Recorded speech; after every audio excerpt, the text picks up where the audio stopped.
Quarta aula de controle de riscos e sinistros. Falaremos agora sobre o plano de emergência e o procedimento de abandono. Vamos ver a importância de saber a localização das saídas de emergência e manter a calma em casos onde entrar em pânico pode gerar resultados desastrosos.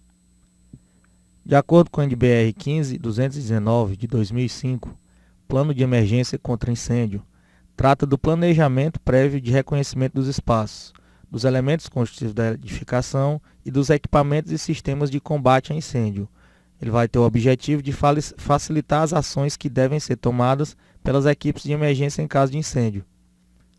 O abandono de área deve indicar a metodologia a ser usada caso seja necessário abandonar o prédio e as pessoas responsáveis por esse processo.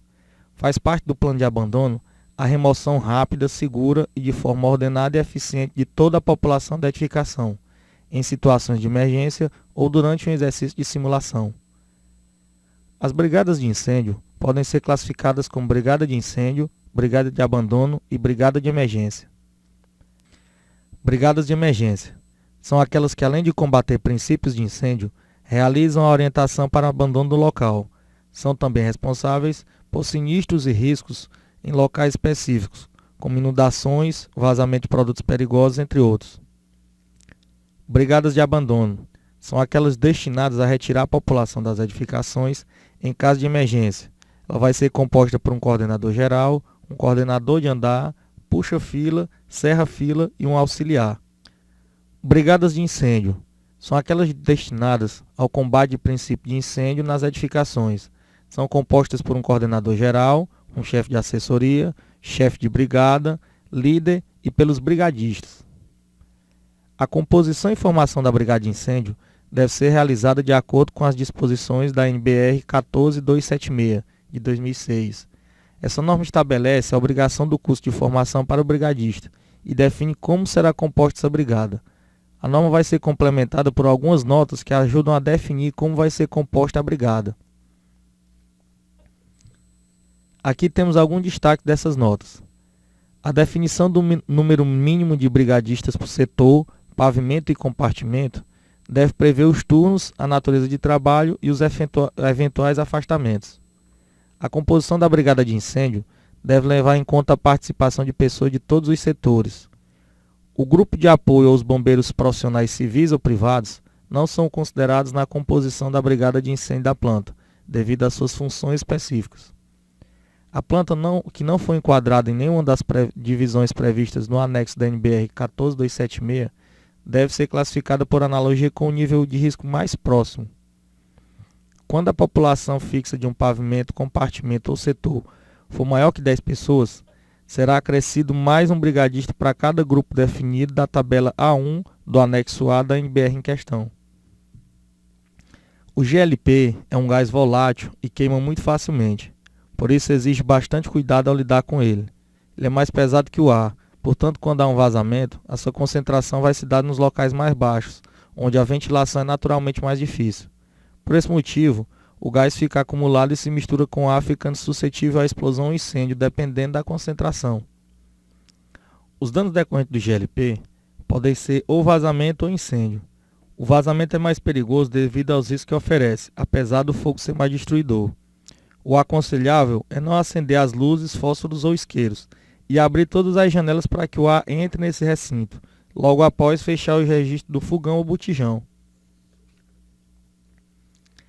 Central de GLP é a área devidamente limitada que contém os recipientes transportáveis ou estacionários e os acessórios destinados ao armazenamento de GLP para o consumo da própria instalação. Qualquer edificação com central de GLP deve seguir as normas da ABNT e da ANP, que é a Agência Nacional do Petróleo, Gás Natural e Combustível, sabendo que é proibido o uso de gás no interior da construção. As medidas de segurança contra incêndio e pânico nas edificações e áreas de risco devem ser apresentadas ao Corpo de Bombeiros local para análise. O plano de segurança só pode ser feito por profissional habilitado e, além disso, deve estar em conformidade com as normas referentes a incêndio. O responsável técnico vai apresentar ao Corpo de Bombeiros a ART, que é a Anotação de Responsabilidade Técnica. É um documento onde o profissional registra a execução das atividades técnicas solicitadas em forma de um contrato. Entre as medidas de segurança que devem constar, Obrigatoriamente no plano estão o posicionamento da central de gases combustíveis, como GLP, as fontes de suprimento de água e a colocação dos extintores e abrigo das mangueiras. Legalmente falando, a responsabilidade da prevenção de incêndios é do Corpo de Bombeiros. Isso vai estar previsto na Constituição Federal, no artigo 144. Sempre deverá ser consultado o Código de Prevenção de Incêndio do Estado, Código local. Uma observação a se fazer é que essa norma passa a ser obrigação a partir do momento em que é citado e referenciado por uma lei. No Brasil, o Corpo de Bombeiros foi organizado em 2 de julho de 1856. Já no Piauí, o Corpo de Bombeiros foi criado em 18 de julho de 1944. Há algumas das atividades e operações industriais que em certas condições apresentam um alto risco de incêndio, entre as quais podemos dar destaque aos trabalhos a quente. As atividades de soldagem, esmerilhamento, corte e outras atividades que possam gerar fonte de ignição, tais como aquecimento, centelha ou chama, recebem essa denominação de alto risco de incêndio. Nos espaços confinados, pode existir a presença de vapores e gases inflamáveis. Dessa forma, é obrigatório que o supervisor avalie a atmosfera do espaço confinado antes da entrada dos trabalhadores, para certificar se essa entrada é segura. Nessa avaliação, deve-se fazer o levantamento prévio dos riscos, medição do percentual de oxigênio, dos níveis de gases e vapores tóxicos e inflamáveis nesse recinto. Isso é necessário para que não ocorram acidentes por asfixia, intoxicação, incêndios e explosões. Dentre as empresas de grande risco de incêndio, destacam-se as do ramo químico. Essas substâncias podem causar danos à saúde do trabalhador, tais como irritação, queimaduras, intoxicações, asfixia, doenças graves e morte e danos ao meio ambiente, como vazamentos, contaminação e poluição do ar, do solo, da água, além dos incêndios e explosões. As substâncias químicas que apresentam alto risco de incêndio e explosão são os inflamáveis, os explosivos, os combustíveis, os peroxidáveis, que são os peroxidáveis, aqueles que podem se transformar em peróxido e explodir, os produtos químicos, em forma de pó ou finamente divididos, e os produtos químicos nebulizados, em forma de spray. Bem, pessoal, essa foi a nossa quarta aula. Estamos aqui encerrando as nossas videoaulas.